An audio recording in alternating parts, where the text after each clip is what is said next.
Now we are talking about APEC. APEC is taking place in Thailand this year, right now, this week. Why do you think alliances like APEC, ASEAN, and all these Southeast Asian countries coming together is so important? China, by building infrastructure in other countries, that is empowering them. That is not just boosting China's economy, it's also boosting the economy of the nations that are partners with China. So before Laos, before that high-speed rail network was put through Laos, and China also built highways, these were essential infrastructure projects. And again, I have watched this region go from a place that was heavily under Western influence, the waning Western imperialism that had been fading away from this region, and it being replaced by actual genuine cooperation, as the Chinese government always says, win-win cooperation.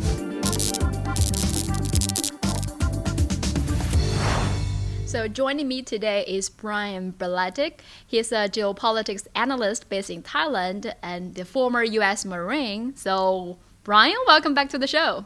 Thank you for having me back. It's always a pleasure.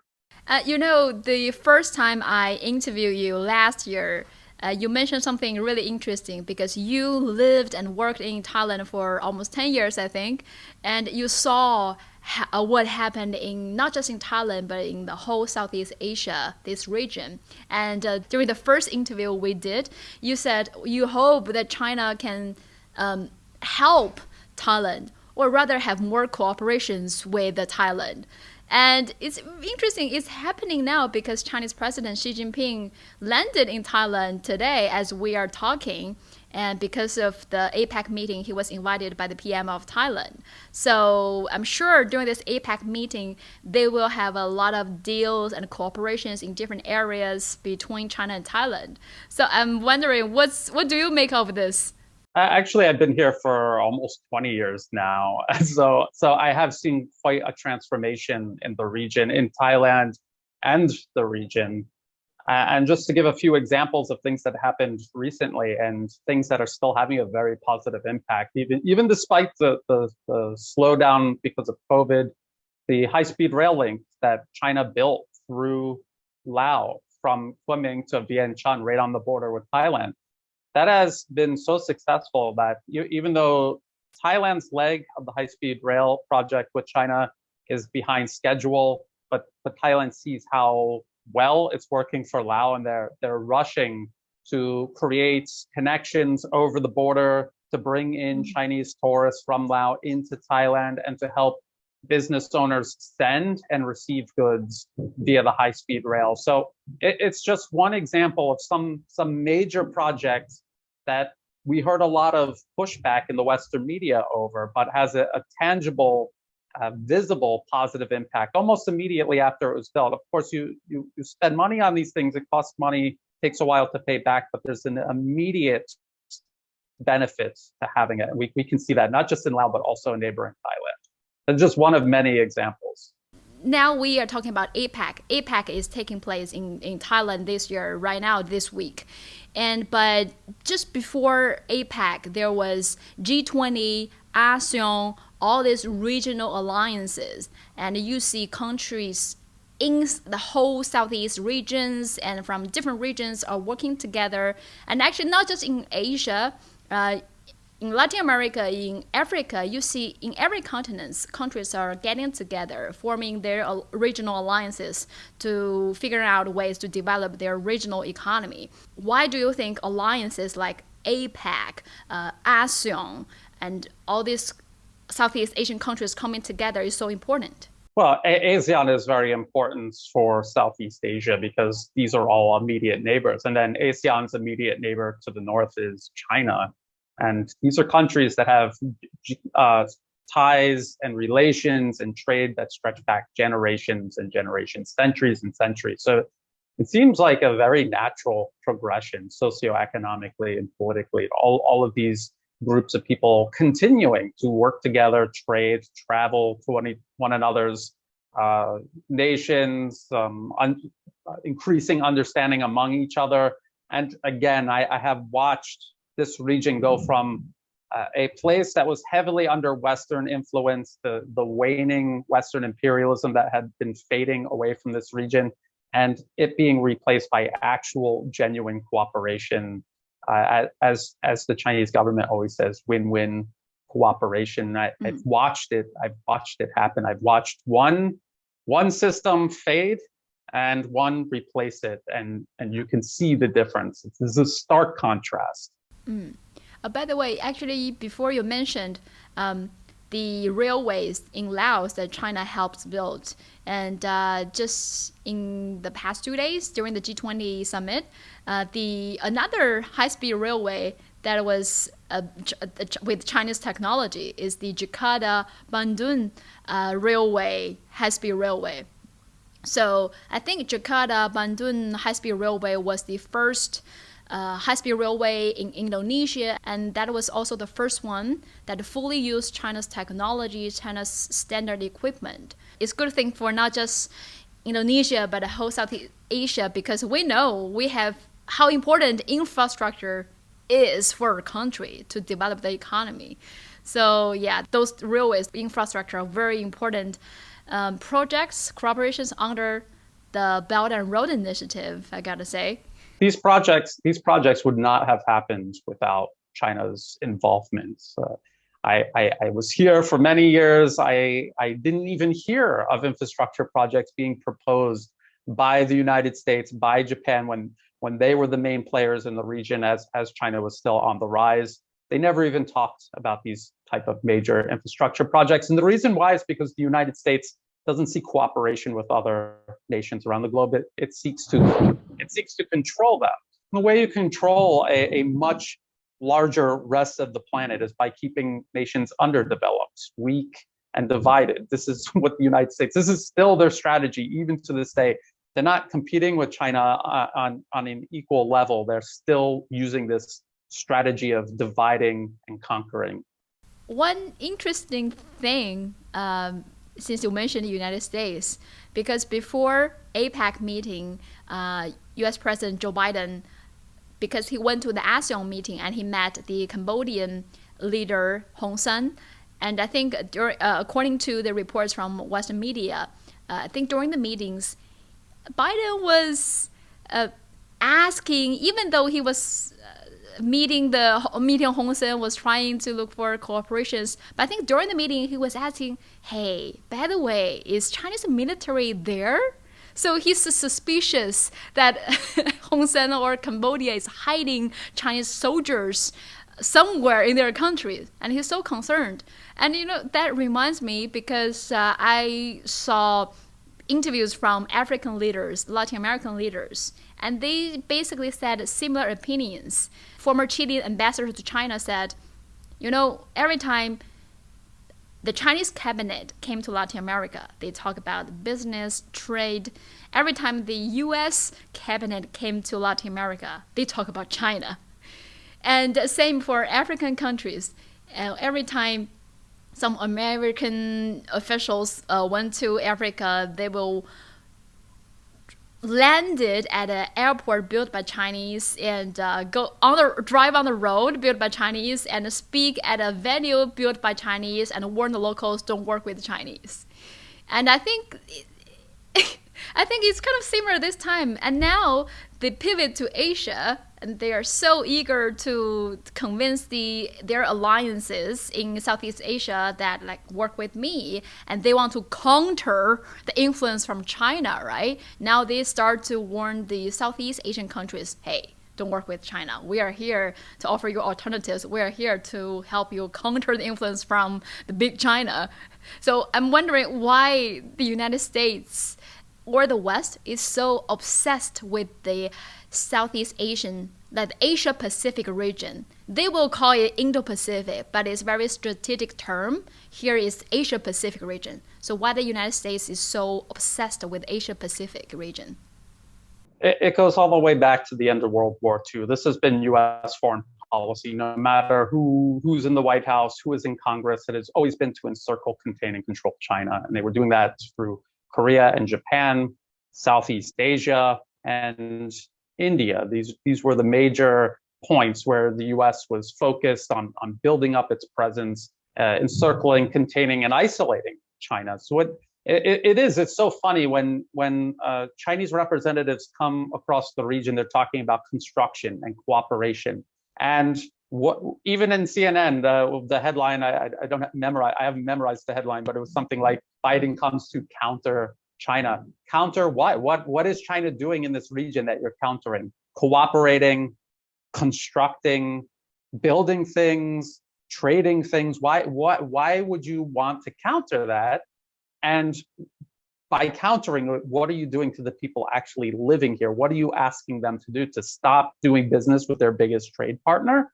Stop doing projects with the only country, the only superpower that has had an interest in building infrastructure throughout the region and to everybody's benefit. China's benefit, they're doing it because it benefits them also, but it's also benefiting everyone in this region. Why should this region stop doing that?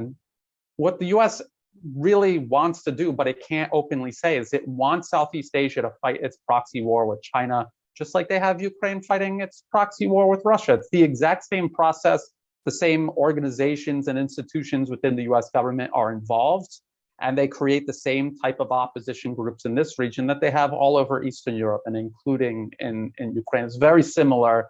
And what we see unfolding in Europe is a warning to Southeast Asia of what could unfold here if this whole process isn't brought under control, if people here in the region don't unite against this disruptive behavior. Really, it's quite simple. It's disruptive behavior, dangerous. And can you share with us what you saw during the time you're living in Thailand, in Southeast Asia, in these countries? In the last interview we did, you talk a little bit about what you saw and what drove you to do this job that you do right now, to expose all these foreign interferences in this whole region. So what happened in that region that got you to do this job, and why you think it's important that Southeast Asia choose a different partner? But the Southeast Asian region was literally colonies of Western imperial powers, the British, the French. These are the two major powers. And after World War II, the United States inherited a lot of this ambition to control the region and to control it in a very unjust, one-sided manner. And that it's very natural for the nations in this region, independent, sovereign institutions in this region, to want to work with China. China doesn't come in and interfere in internal political affairs. They don't care what type of government you have. They don't come and talk to you about human rights issues. These are internal affairs. It's that nation's business and that nation's business alone. The United States doesn't really care about these things. They use it as leverage against these nations to control them. So it's very interesting how when we talk about, say, Thailand, what kind of things has Thailand been doing with China? They buy military hardware. They also buy equipment for existing infrastructure. So the mass transit system, it used to all be European rolling stock. Now a lot of it is from China as well. And so it's a lot of examples of this. China comes and talks about building factories here in Thailand. What does the United States come and talk about? What is the United States right now trying to convince Thailand to do? We're going to work with you on these very ambiguous, nebulous categories like security, health, nothing specific, no specific tangible example of something they're going to work on together, but just these nebulous things that they can pump money into the region. What are they actually spending the money on? Building up parallel institutions that undermine national sovereignty and undermine the pursuit of national interests. So getting people on board in this, the governments are not interested. So creating an opposition that will get on board with serving US interests at the expense of the people and the nations in this region. That this is what I had seen. I see the US pumping money into Thailand through, say, the National Endowment for Democracy or USAID, creating these opposition groups, and they're completely beholden to the United States. They pursue US interests. We saw protests during the APEC meeting here in Thailand, a very tiny group, but these are the same US-backed protesters that I have been covering since 2019 when the protests started up again. and they had signs that said no one China. They were anti one China. So these are young Thai people.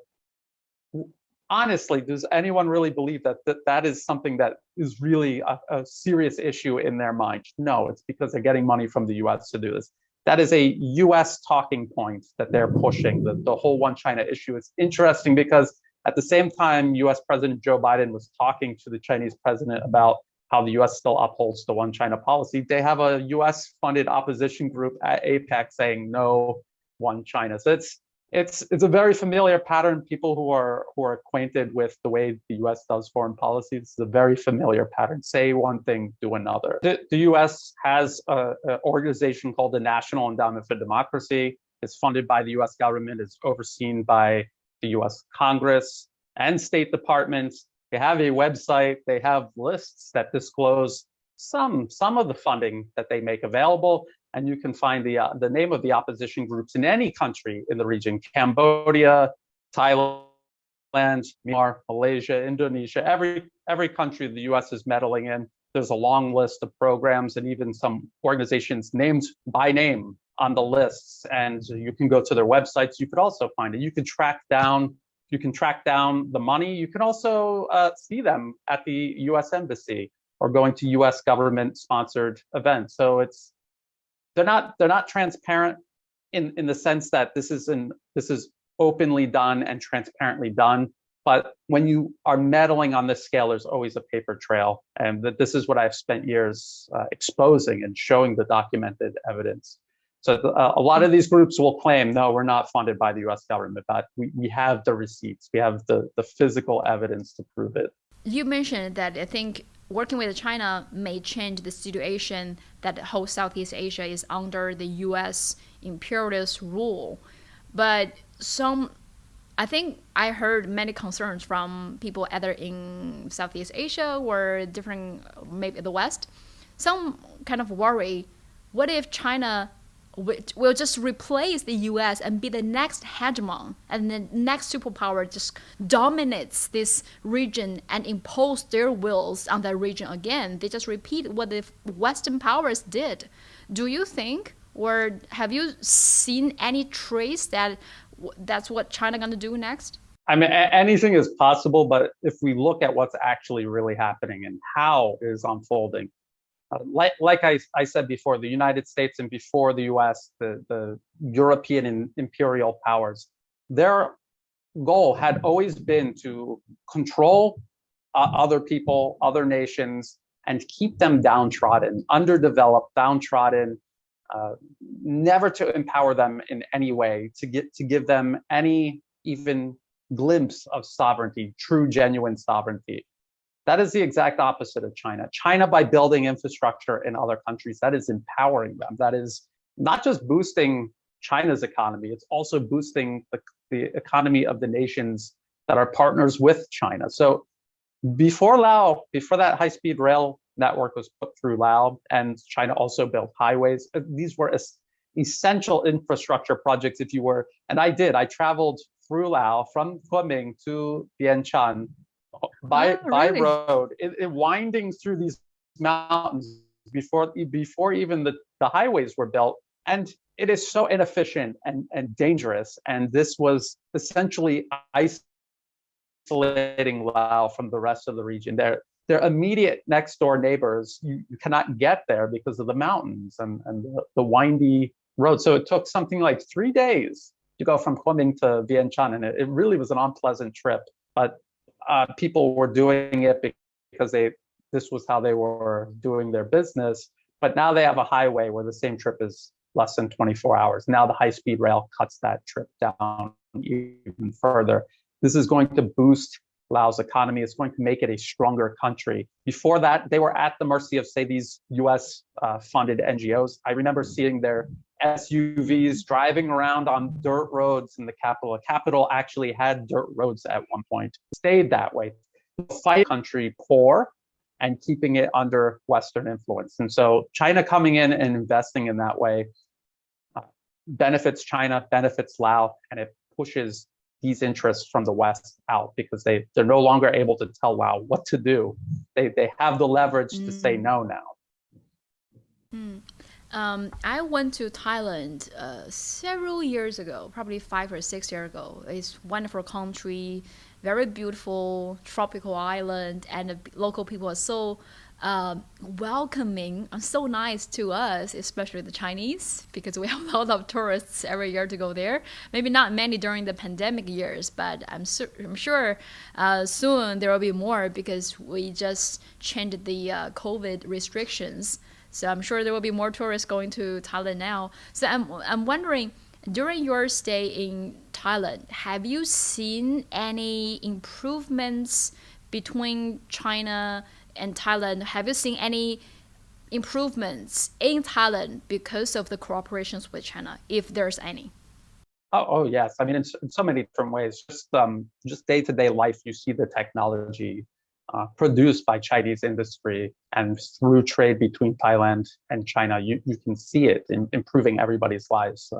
5G, that is going to be China and Huawei specifically that makes that a reality here in Thailand. The infrastructure, again, I've talked about that many times, especially the mass transit just in Bangkok alone, and then the high-speed rail is going to significantly improve matters. You were talking about Chinese tourists. I don't know if people realize this, but before the pandemic, more Chinese tourists came to Thailand than any all Western countries combined. And now, even though Chinese tourists aren't really coming now, and Thailand really misses them, by the way, they're not coming now, but the next largest group are actually other tourists from Southeast Asia. So a lot of Westerners have it in their minds that Thailand should be grateful that they come and they visit Thailand. They should allow them to do whatever they want when they're here. And the reality is that it really doesn't need those type of tourists. They are getting by very well, first with Chinese tourists and also tourists from the rest of ASEAN. And this is a natural way for a region to develop, not being beholden to a nation on the other side of an ocean, but to be cooperating with its immediate neighbors. It just makes so much sense. And by the way, the door is seemingly always open. I'm constantly surprised by how patient and polite, say, the president of China is with the United States, considering all of the things we know the United States is doing to China overtly and covertly.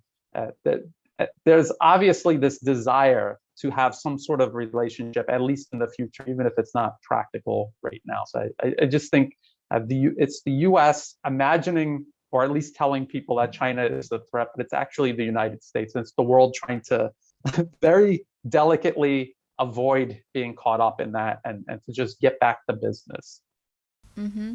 And you mentioned the United States. I think we can talk about the China America bilateral meeting during the G20 summit, because during the G20, finally Chinese President Xi Jinping and US President Joe Biden met in person. And even though they met 11 years ago and they had phone calls in the past few years, but this is the first time they met in person, especially when the relations between China and the United States basically went downhill. It's like almost like a free fall. So, and I think all eyes are on this bilateral meeting. I mean, every country is looking at this because when two big powers are in conflicts, when they have in conflicts, it will have huge impact to everybody in the world. And it's very interesting because we see the readouts from the Chinese side and the US side, well, quite different, but that's understandable. What I heard from the Minister of China's Foreign Affairs, Wang Yi, he said the conversation was very candid, very constructive. Two sides are both very honest and sounds very constructive. You know, diplomats don't easily just choose any words. So when he said that, I think they probably really candidly talk some issues. Doesn't mean they agree with each other, but looks very constructive.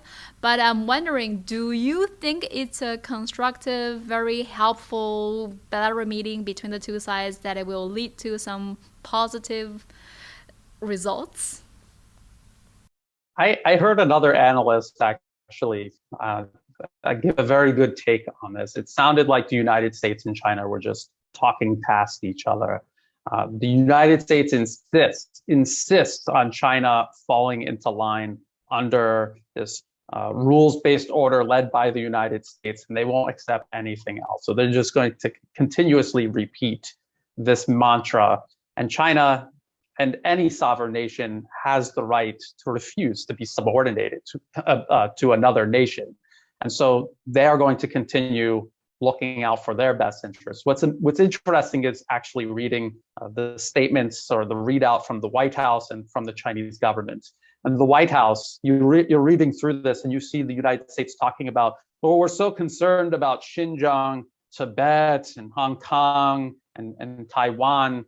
I didn't see anywhere on the Chinese government's website, China saying we're concerned about how Americans aren't getting clean drinking water, or how you have the largest prison population on planet Earth, even larger than the Chinese prison population, despite having a population a fifth the size of China's population. There was nothing like that. It's the United States minding China's business for China, and China just wanting to talk about US-Chinese relations. One thing that struck me about the Chinese readout was this statement. It's absolutely true. The current state of US-Chinese relations does not serve the best interests of either country. And if you look at what the United States is doing, desperately trying to contain China, failing, and actually costing itself in so many ways, the waste of money on the military for this military confrontation with a nation on the other side of the planet makes no sense. The Chip 4 alliance. There are US tech companies that are suffering because now they've been told you can't do business with China. You're going to have to give up that market. That is costing those companies. So this confrontation the US has elected to have with China is costing the United States as well as China and everyone else caught in the middle of it. And I thought it was very interesting to see China acknowledging that the state of US-Chinese relations and how it doesn't benefit either one of them, that China's dissatisfied with this. And China wants a constructive relationship with the United States. The United States insists on minding China's business for them, which is unreasonable. It runs contra to the UN Charter. I watched the same process unfold between the United States and Russia. The United States would always feign an interest in repairing ties with Russia, but they had never had any interest at all of doing that. They wanted to take everyone off guard. They wanted to make it look like the other party was the unreasonable one. Why is Russia being so unreasonable about us militarizing this country right on their border and filtering NATO troops right onto Russia's border? Why are they being so? We did the reset with them. They had this whole event where they said they were going to reset relations with Russia, and I could see a meeting like this. The U.S. trying to pass it off in a similar way, but again, if you just read the readout from the White House, it really is all of the same talking points. They say, "Oh, we respect the one China policy," and yet even as they speak, there are U.S. troops, a small number of them, but still, nonetheless, in Taiwan right now, in absolute violation of the one China policy. So they say one thing, they do another. They know that the media is still the Western media is still very powerful. They can convince people that if there are problems after this meeting, it must be China's fault because the U.S. is being so compromising and constructive and reasonable. This is a trick they use over and over again. So now, unfortunately, I'm not optimistic. I don't think the United States is going to do the right thing until that is the only option left for them. And that's going to take a lot of hard work on China's part and actually the rest of the world. Everyone who believes in multipolarism needs to leave the United States doing the right thing as its only option to pick over warfare, interference, meddling, proxy war, all of these things the US is currently right now doing all around the globe as we speak. So before I let you go, is there any other observations you have about the G20 and APEC that you want to share with us? Yeah, I just think people need to understand that it really is not US versus China. It's not the US versus Russia. And when I mentioned both of these rows, what is the common denominator? The United States. It really is this US-led hegemonic order versus multipolarism, which includes everyone else. And as it is evident, it's evident that if multipolarism prevails and these small handful of special interests pushing US hegemony and forcing Europe to go along with it at their expense, when these interests are removed from power or displaced by more constructive interests, everyone is going to benefit. And you just look around Southeast Asia and how things are moving in the right direction. Everything is on the rise. And then look at Europe, where the US still has immense influence, and look at how everything is collapsing. It's just the ability, it's very rare to have the ability to look at two systems and compare them side by side so easily and contrast them so easily and see which one is working and which one clearly isn't anymore. So I think people, if they can frame it that way and look through that lens when deciphering news stories as they develop in these different regions, I think it'll help in their understanding. Okay, thank you, Brian. And for those of you who want to check our previous interview with Brian Berlect, you can go to my channel. I will put the link of our former videos here above as well, and I will also put it in the description section. And also, you can just go to Brian Berlect's channel, the new Atlas, to check his work. He did a lot of analysis on the war in Ukraine, the U.S. interferences across Southeast Asia. And we also made so many videos debunk the lies about Xinjiang, about Hong Kong, and how the NED, all these US government-sponsored organizations, are sponsoring separatists, activists across the world to create instabilities in this region. So thank you very much, Brian, for joining me again, and hope to see you soon. Thank you so much. Yes, anytime, just ask.